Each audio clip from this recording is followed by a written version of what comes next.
You either die a hero, or you live long enough to see yourself become the villain. A brand new action platformer called Nefarious takes this phrase all too literally. As a bit of a twist on traditional gameplay, Nefarious has you taking control of the villain, where it is your duty to kidnap the princess and fight off the heroes.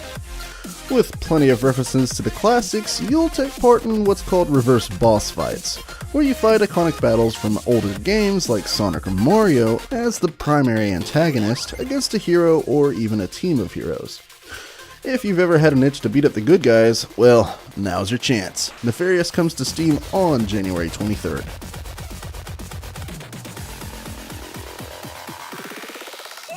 For those of you who haven't heard yet, Scalebound, an upcoming action game for Xbox One and PC developed by Platinum Games, has been cancelled.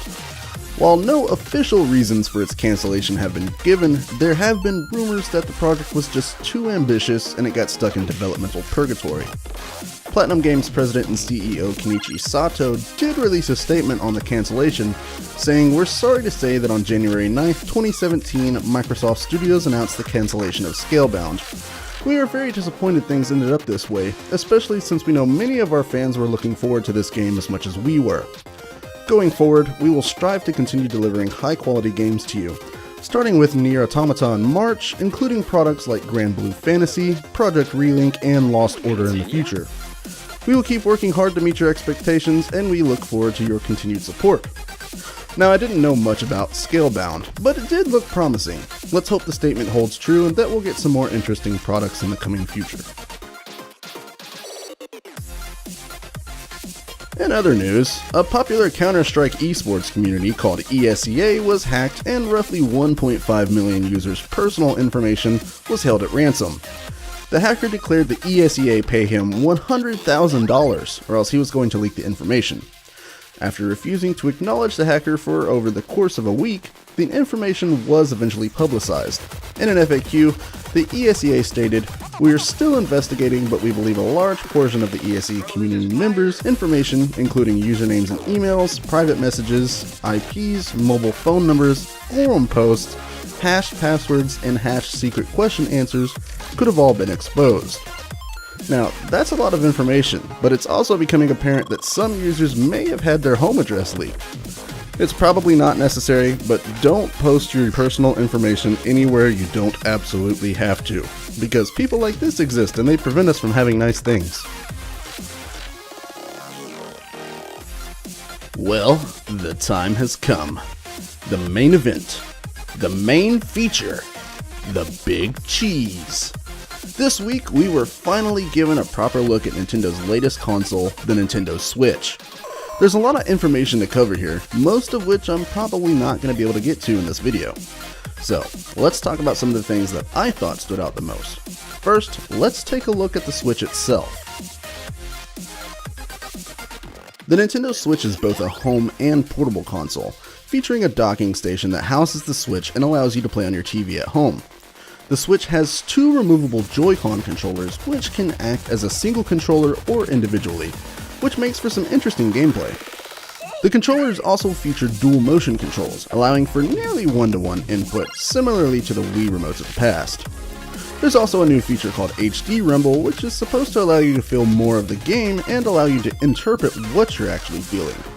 In the presentation, they used a cup of ice to demonstrate, stating that you can feel how many cubes of ice are in your cup if you shake it around. Now, I must say, if this is true, VR on the Switch would probably be amazing, but I don't even know if they're going to go that route, and I can't exactly fit my hand through the computer screen to test this feature out for myself. So, here's hoping.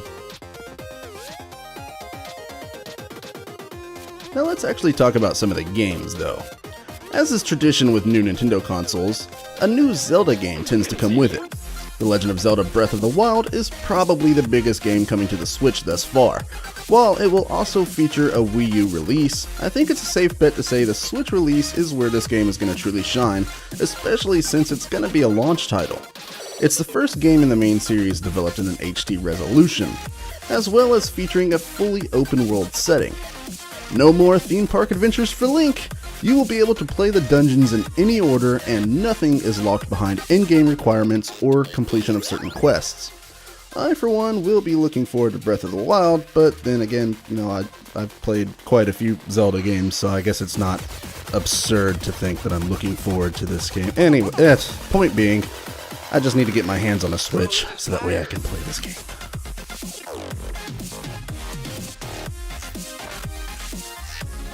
Aside from Zelda, there's also a new Mario game coming.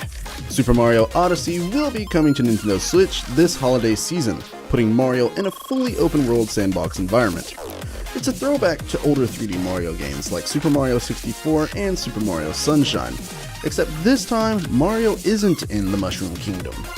We saw gameplay footage at the Nintendo Direct, but there's still a lot that actually hasn't been announced about the game. Like, what's with the eyes on the hat? Apparently, it will offer a gameplay experience that can only be found on the Switch. Since I missed out on Super Mario Galaxy, I'm kinda looking forward to Odyssey, especially since I enjoyed the previously mentioned titles. For all you tactical RPG fans, you're probably looking forward to Disgaea 5 Complete, or Disgaea. However you actually say it. It's coming to the Switch sometime this spring. It will feature brand new scenarios, characters, character classes, and all of that along with the traditional storyline elements featured in the original PS4 release. You'll be able to pick up the limited edition from the NIS America online store as well. Now, there are plenty of other games coming to the Switch like Splatoon 2, Skyrim, Mario Kart 8, and much more. There's just too much to cover in one video. However, we do have announcements on GamingLatest.com that feature more about the Switch and the games that will come with it, so be sure to check it out. That's all for today, so I hope you guys enjoyed this video. If you want, go ahead and click that like button and subscribe to my channel while you're at it. You know, if you want to see more content like this. Thanks for watching, and I'll see you guys in the next video.